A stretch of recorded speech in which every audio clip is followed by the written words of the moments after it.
Hey everyone, welcome back to the channel. I hate saying that. Anyways, we got another slow six fix for you, and today we're going to be working on the ST. So, autocross season has resumed, and I kind of went over just general maintenance on the car and discovered that it needs a new set of rear sway bar end links.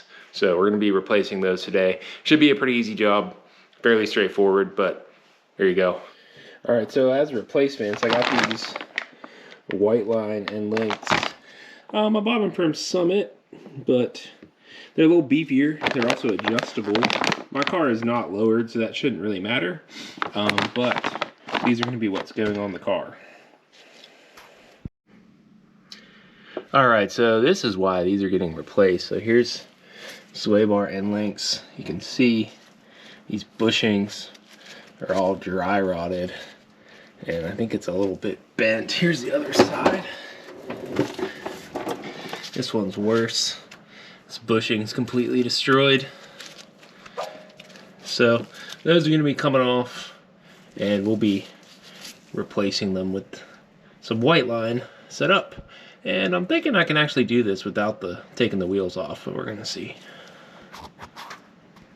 Alright, I ended up taking the wheel off. It's hard to get to this nut right here. This one is a 13, this is a 14. So, just gotta get that off. And then we'll have this old end link out. And then we gotta do the other side. So, and new, got it upside down. So you can see the Whiteline one is a lot beefier. I'm gonna adjust this as a starting point to, you know, about the length of the other one. So somewhere in that ballpark.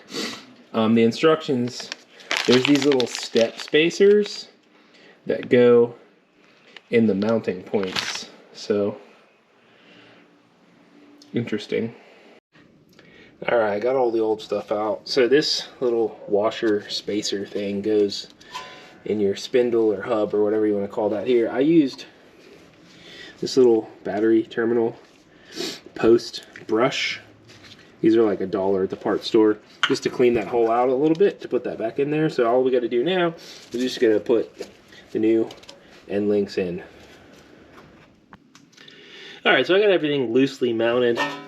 Here's your adjustable turnbuckle. You're gonna have washer nut. There's the spacer that you put in there, washer nut. Everything's loose, and we're just gonna put the other side on and kind of tighten everything down. Like I said, I'm just gonna set the length of these to roughly the same as the OEM, which is a little longer than that, it looks like. Because the car is not lowered, so I figured Ford knew what they were doing on adjustability. This is a Strano parts rear sway bar. You can see that it's got 3 slots. I have it in the middle of the 2 in terms of stiffness. So, just FYI. Alright, got everything tightened up. So, wheels back on, and we'll check the preload, but there you go. Whiteline rear sway bar end link install for a Focus ST. Alright, so here's our car on the ground. I might have to play with these a little bit, I'm not sure.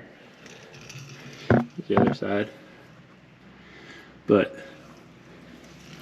aside from maybe adjusting them a little bit, should be good.